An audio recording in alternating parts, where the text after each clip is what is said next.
हरि ओम शांति शांति शांति। यो नित्यमच्युतपदाम्बुजयुग्मरुक्म व्यामोहतस्तदितराणि तृणाय मेने अस्मद्गुरोर्भगवतोऽस्य दयैकसिन्धो रामानुजस्य चरणौ शरणं प्रपद्ये। श्रीवेङ्कटेशचरणाम्बुजराजहंसं सेवानशैलमुनिवर्यपदाब्जभृङ्गं श्रीशालग्रामगुरुवर्यतनूजरत्नं श्रीकेशवार्यपदपङ्कजमाश्रयामि। कृष्णाय वासुदेवाय हरे परमात्मने प्रणतक्लेशनाशाय गोविन्दाय नमो नमः। राधे मेरी स्वामिनी मैं राधे जुको दास जन्म जन्म मोहि दे जियो श्री वृंदावन को वास। प्रेम से बोले भक्तवत्सल भगवान की जय। सत्य सनातन वैदिक धर्म की जय। सब संतन की जय, सब भक्तन की जय। जय जय श्री राधे। सज्जनों, आज बड़े दिनों बाद विश्व वैदिक धर्म संघ के तत्वाधान में उपस्थित होने का अवसर मिला। इसके लिए मैं सभी पदाधिकारियों का बहुत बहुत हार्दिक अभिनंदन करता हूं, उनको स्मरण करता हूं। यह विश्व वैदिक धर्म संघ, जिसके संस्थापक महंत श्री रघुवीर दास जी महाराज, जो श्री राम जानकी मंदिर ठाकुरबाड़ी समस्तीपुर बिहार के महंत भी हैं, आप इनके संस्थापक हैं।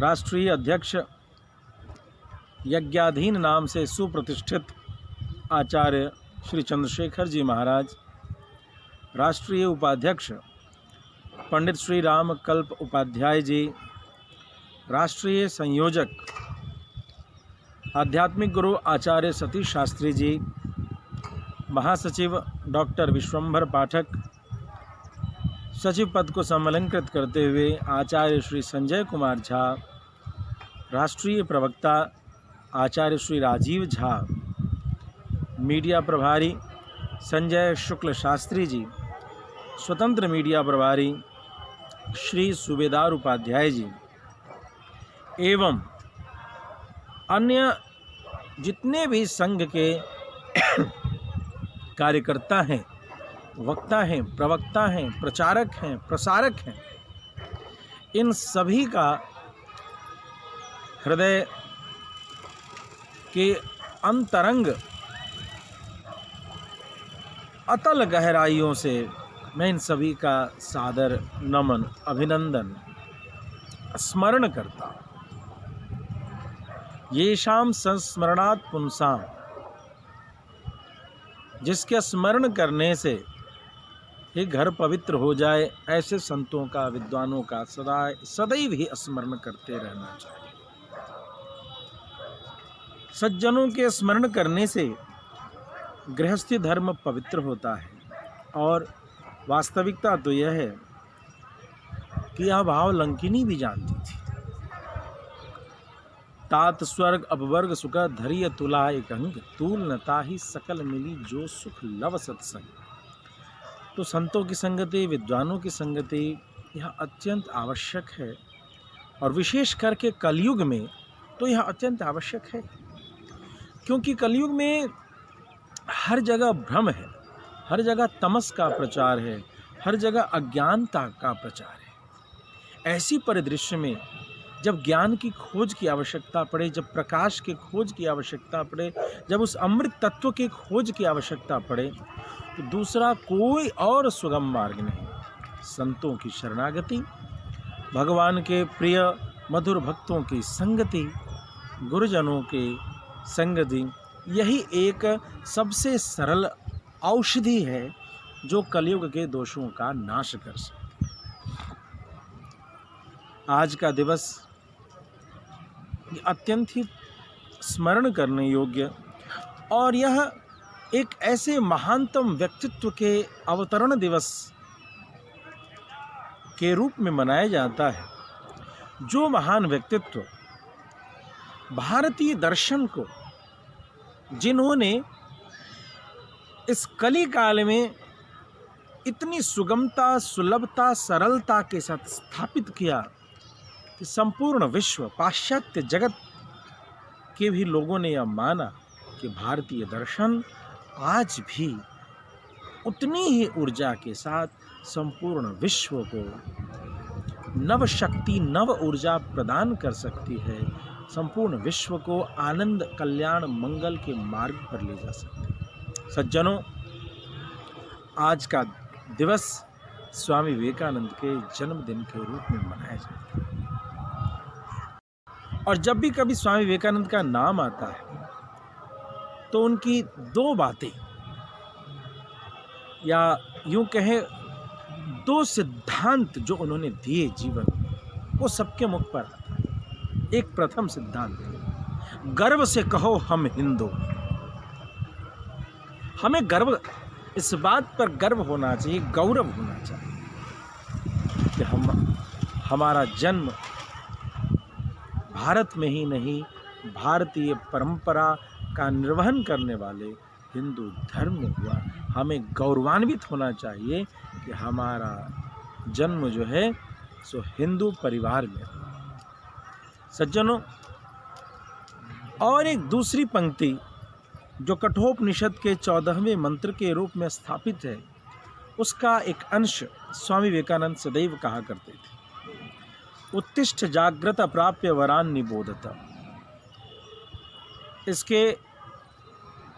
इसकी पूरी चर्चा को हम सभी ध्यान दें। उत्तिष्ठ जाग्रत प्राप्य वरान निबोधत, क्षुरस्य धारा निशिता दुरत्यया दुर्गम पथस्तत्कवयो वदन्ति। अर्थात उत्तिष्ठ जाग्रत, उठो, जागो, वरान प्राप्य निबोधता, वरिष्ठ पुरुषों की प्राप्ति करो, उनकी संगति करो, उनसे ज्ञान की प्राप्ति करो। यहाँ भी आचार्यों की शरणागति, गुरुजनों की, संतों की, भगवत निष्ठों की, धर्म निष्ठों की, इनकी संगति करने पर विचार दिया कि उठो, जागो और करो तो क्या करो, श्रेष्ठ सुधी जनों की संगति को प्राप्त करो। क्यों? क्योंकि यह जो अध्यात्म का पथ है, या उस परम पद की ओर जाने की जो यात्रा है, वह कैसे है? तो कहते हैं कि छुरी के तीखे धार पर चल करके जैसे कोई पार करे किसी यात्रा को, यह ठीक उतना ही दुर्गम है। यह पथ इतना क्लिष्ट, इतना कठिन है। अब इस पथ पर आपको चलना है। वो एक छोटा सा भजन है जिसमें कहते हैं कि इंसाफ की डगर पे बच्चों दिखाओ चल के, ये देश है तुम्हारा, नेता तुम ही हो कल। तो उत्तिष्ठ जाग्रत वरान प्राप्य निबोधत, उठना है, जगना है। एक बात ध्यान देना होगा कि हम सभी बिछावन जब नींद से उठते हैं, कठोपनिषद की पंक्ति है, वैज्ञानिक सूत्रों की पंक्ति है, तो यहाँ कहते हैं कि जब हम उठते हैं तो एक बार तो नींद टूटी, नींद टूटने के बाद आँखों को ऐसे ऐसे करते हैं, और जाड़े का मौसम जैसा चल रहा है तो लगभग हर व्यक्ति को 15-20 मिनट तो बिछावन छोड़ने में लग ही जाता है। तो आंखें खुलती हैं, फिर बंद होती हैं, आंखें खुलती हैं, बंद होती हैं, तो इसको उठना कहा। उठ गए। आप वैसे व्यक्ति से पूछें कि भैया सो रहे हो, तो नहीं हम उठ चुके हैं। जागो, उत्तिष्ठ जागृत, उठना ही नहीं जगना है। जग के जब हम संपूर्ण अपने होश, अपनी बुद्धि को खोल चुके होते हैं और हमको चिंतन करने की शक्ति में होते हैं कि हमें क्या करना है, हम बैठ जाते हैं। कोई गुनगुना जल पीता है, कोई कुल्ला अचमनी करता है, कोई बिछावन पर ही चाय पी लेता है। समय और व्यवस्था के अनुसार से सबका जीवन है। इसे जगने की प्रक्रिया में कहा कि अब वो जाग गया, बुद्धि भी उसकी जग गई, अब वह कुछ चिंतन करने के अवस्था को प्राप्त कर चुका है। लेकिन यह उठना जागना निरर्थक है यदि हम मात्र विषयी तथ्यों में अपने जीवन को व्यतीत करें। सांसारिक जो भोग विलास में जीवन है, यदि उसी की ओर हम बढ़ने के लिए, कि जैसे हर आदमी, हर व्यक्ति, आज हम उठते हैं चाय पीने के बाद क्या करते हैं, आज ये काम है, आज ये काम है, आज ये काम है, आज ये काम है। यह विचार करना होगा कि ये जो क्रियाएं हैं, जो काम, ये जो हमने सोचा है, आज का डेली रूटीन, आज का जो शेड्यूल बनाया है, जो नियमावली बनाई है, यह नियमावली पर ध्यान देना होगा कि इस नियमावली में सांसारिक कर्मों को तो पूरा स्थान दिया, क्या हमने यहाँ सत्संग का स्थान दिया? स्वामी विवेकानंद कहते हैं, तुम कुछ करो न करो प्यारे, छुरी की धार पर चलने के समान ये जो धर्म पथ है, यदि उसके लिए तुम्हें कुछ भी करना है, सुगमता से इस सूक्ष्म मार्ग पर यदि तुम्हें चलने का सामर्थ्य प्राप्त करना है, तो उसका एक ही विधान है, उसकी एक ही विधि है, और वह सबसे सरलतम, सबसे सुगम और सबसे सटीक विधि बताते हैं। वरान प्राप्य निबोधता, श्रेष्ठ जनों की संगति करो। संगति करनी होगी, अच्छे सुधी जनों के पास जाना होगा। तो जब भी कभी हम शेड्यूल बनाएं, तो हमें इस बात पर, आज के दिन के रूटीन को हम प्लान करें, तो हमें इस बात पर ध्यान देना होगा कि वह जो नियमावली हमने बनाया, वह नियमावली, उस नियमावली में किसी विद्वान के संदेश को अनुकरण अध्ययन करने का समय हमने प्रदान अपने जीवन में 24 घंटे में अष्टजाम में किया या नहीं किया। यदि हमने 24 घंटे में किसी संत से, किसी विद्वान से, किसी सुधी जन से वार्ता या उनके संदेशों को इस सोशल मीडिया के समय में, हर और लॉकडाउन में अभी हम सभी ग्रसित हैं, कोरोना काल में ग्रसित हैं, तो इस अवस्था में हम किसी सुधी जन के संदेश को अपने हृदय स्थली में प्रवाहित करने का कोई न कोई समय बना, कुछ निश्चित रूप से सत्संग करें। स्वाध्याय और सत्संग में कुछ अंतर है, इसको ध्यान करना होगा।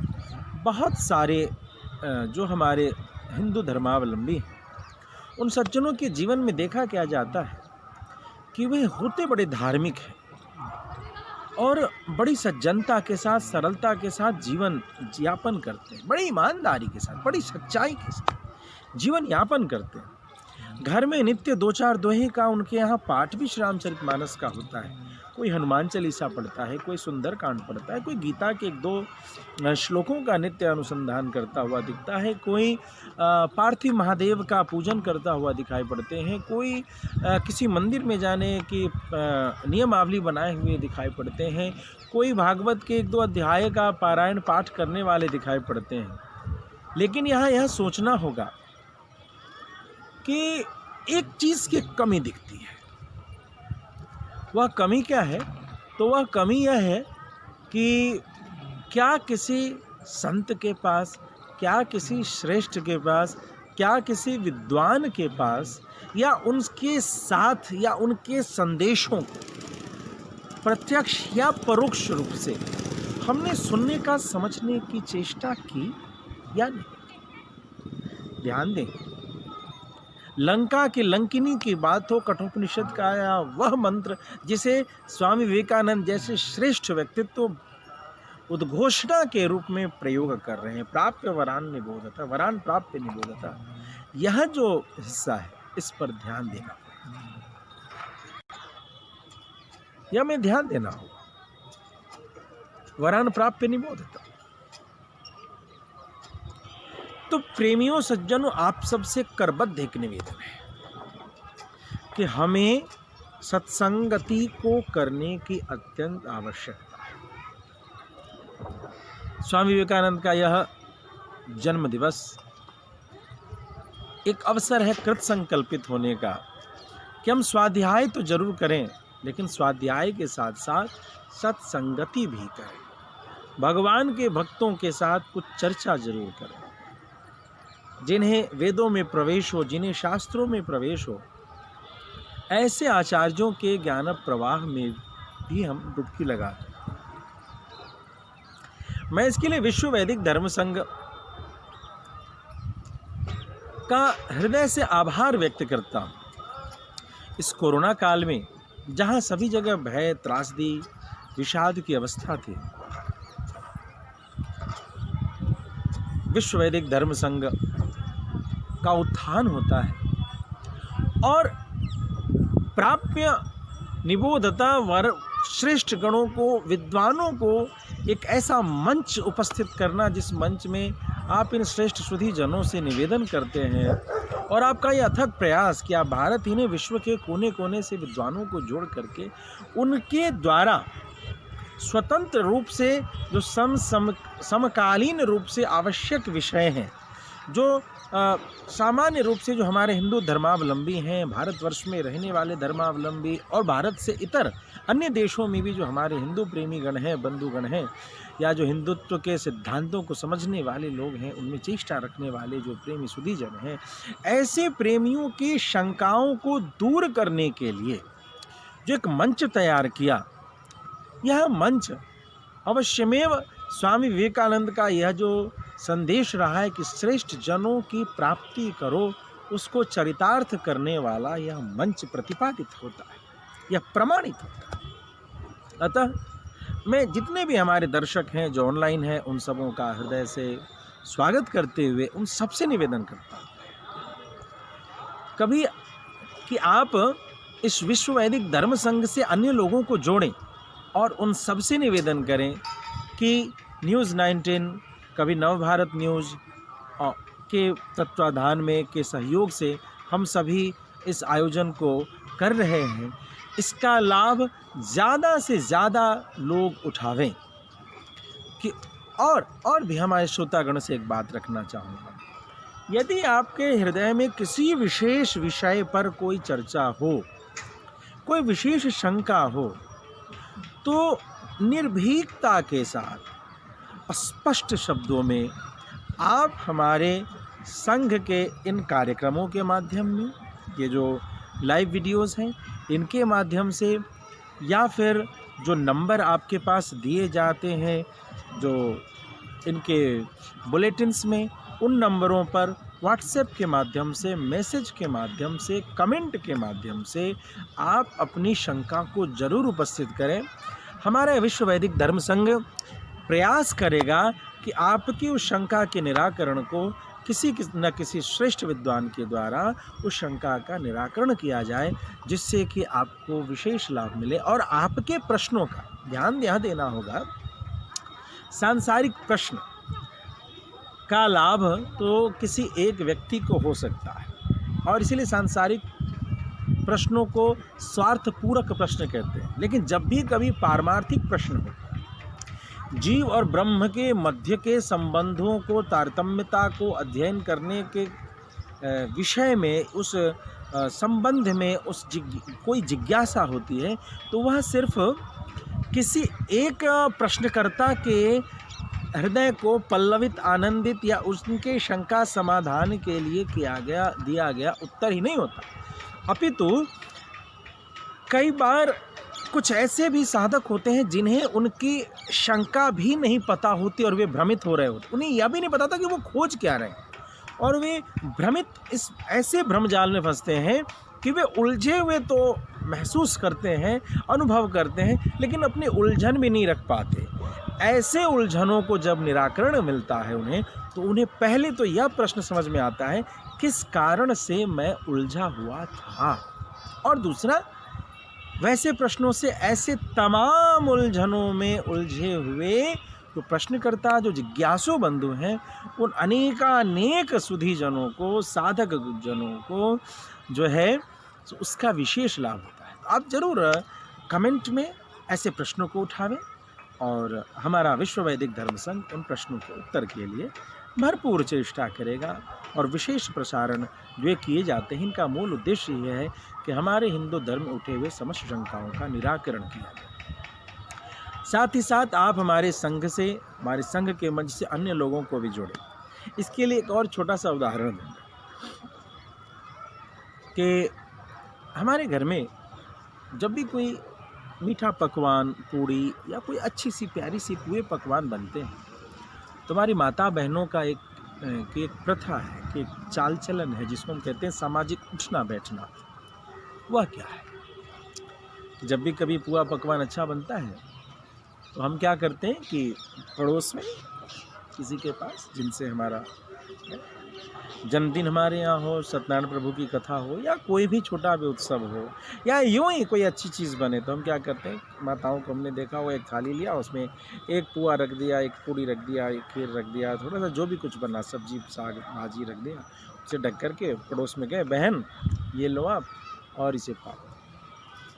वो भी बड़ा खुश, कभी उसके यहाँ बनता है तो वह हमें पहुँचाती है, उसे पाते हैं। कोई प्रिय पुआ पकवान पूड़ियाँ जो हमें बहुत ही प्रिय लगता, जो हमें बहुत ही रुचिकर लगता, पुष्टि पुष्टि तुष्टि देने वाला है ना, बहुत अच्छा लगता, तो हम क्या करते हैं, उसे अकेले खाते हैं तो नहीं, हम क्या करते हैं, उसे हम अपने किसी प्रेमी जन को जरूर बांटते हैं। आपके पास बचपन में हम लोगों ने एक बात सीखा, मिल बांट के खाई राजा घर जाए, स्वयमेव ये भुंजते ते भुंजते पापम ये पचंती आत्म कारणा। जो अपने लिए भोग बनाता है, रसोई बनाता है, वह अपने पाप को खाता है। इसीलिए जब भी कभी अच्छी चीज़ बनती है तो कम से कम उस दिन तो हम किसी न किसी को उस प्रेम के उपहार को जरूर प्रदान करें। ये भोजन देना नहीं हुआ, या जो स्वाद, जो आनंद हमें मिलने वाला है, हम उसे बांटते हैं। हमने दुखों को बांटना तो बहुत सीखा, बहुत दुख बांटते हैं, किसी के यहाँ कुछ अनिष्ट हो जाए हम बहुत दुखों को बांटते हैं, लेकिन हम सुख को नहीं बांटते, आनंद को नहीं बांटते, हम खुशियाँ नहीं बांटते। खुशियों को बांटिए। ये मीठे खीर जो आप अकेले खाते, उन्हें 4 घरों में बांटा, और उस खीर को जो खाया, उसका जो आनंद है, वह आनंद हमें बता रहा है कि कभी कोई प्रिय वस्तु, कोई प्रिय संदेश, कोई प्रिय बात जब भी कुछ लगे, उसे और लोगों तक पहुंचाइए कि वह आज आपके बहाने मुस्कुरा सके, आज उसके हृदय को भी आनंद मिल सके। और ठीक इसी उपक्रम में विश्व वैदिक धर्म संघ के तत्वाधान में जुड़े हुए जो भी सौभाग्यशाली हमारे श्रोतागण हैं, आप एक ऐसे मंच से जुड़े हुए हैं जिस मंच से अनेक प्रकार के सुधीजनों के अनेक सरल, स्पष्ट, प्रामाणिक सिद्धांतों को आप सुन पाते हैं। और इस मीठे खीर को आप अन्य जगहों पर भी, अन्य लोगों से भी जरूर बांटें कि उन्हें भी इसका स्वाद मिले। यह जीवन का एक सिद्धांत है जो हम सभी ने चर्चा किया। अब एक बात, यह जो सिद्धांत है, यह सिद्धांत बहुत सुधीजनों को, बहुत श्रोतागणों को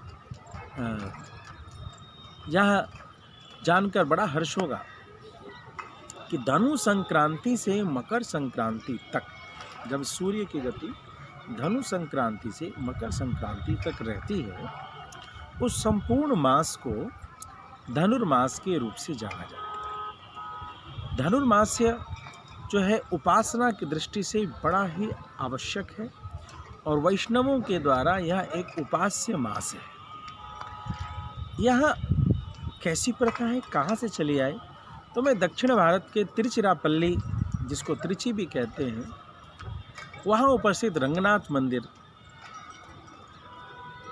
उन रंगनाथ मंदिर को स्मरण करता हुआ एक प्रसंग, एक महानायिका की चर्चा आपसे करता हूँ। भगवान श्री रंगनाथ, उसी क्षेत्र में विष्णु चित्त स्वामी नामक एक बड़े ही प्रपन्न वैष्णव हुए, जिनके घर में भूदेवी, जिनके यहाँ पुत्री रूप में अवतरित हो। प्रसंग संक्षेप में ही कहूँगा। वो चर्चा ऐसी आती है कि एक बार भूदेवी ने प्रार्थना किया प्रभु से कि प्रभु, मैं आपकी पत्नी हूँ लेकिन आपने मुझसे विवाह नहीं किया, मैं चाहती हूँ कि आप मुझसे विवाह करें। अब जब प्रभु ने ऐसा सुना तो प्रभु ने तथास्तु कहा, आप जब कहो हम आपसे विवाह करेंगे। भूदेवी तब से खोजती खोजती चली आए, किन के घर उपस्थित हों, किन के पास अवतरित हों। भूदेवी जिनकी संतति समस्त चराचर है, सब उसी पर टिका हुआ है, वह किसके यहाँ पलेंगी जो उनसे भी ज़्यादा अचल, उसकी भक्ति उनसे भी, भगवती भूदेवी का एक नाम अचला है, धरती का नाम अचला है, जो उनसे भी ज़्यादा दृढ़ निष्ठ हो अपने धर्म पर, अपने पथ पर, ऐसी अचला अचला भक्ति जिसकी हो, जो जिसके हृदय में बहुत धीरज हो, ऐसी धरती जो भूदेवी है, इनको ऐसे संरक्षक, ऐसे पिता की खोज थे। कलयुग में विलिपुत्तूर में विष्णु चित्त स्वामी और उनके यहाँ आप तुलसी के बगीचे में कन्या रूप में उपस्थित हो भूदेवी। उनका नाम गोदा रखा गया। बड़े विष्णु चित्त स्वामी बड़े प्रसन्न चित्त हुए, और देखो बिटिया हुई है, वह भी तुलसी के बगीचा में लेकर के पालन पोषण किया। और पालन पोषण करने के साथ साथ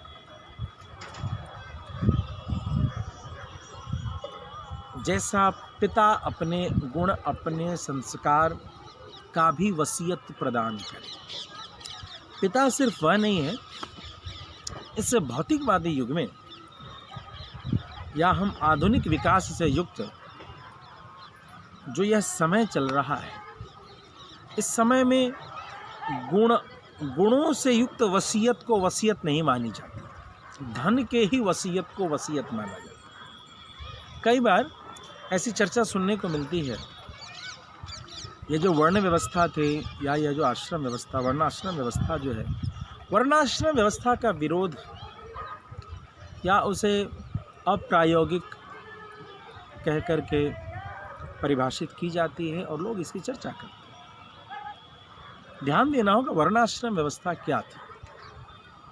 वर्ण व्यवस्था में कम शब्दों में मैं प्रवेश करूंगा, इस विषय पर चर्चा ना करते हुए कम शब्दों में, इसमें ज़्यादा प्रवेश नहीं करूंगा।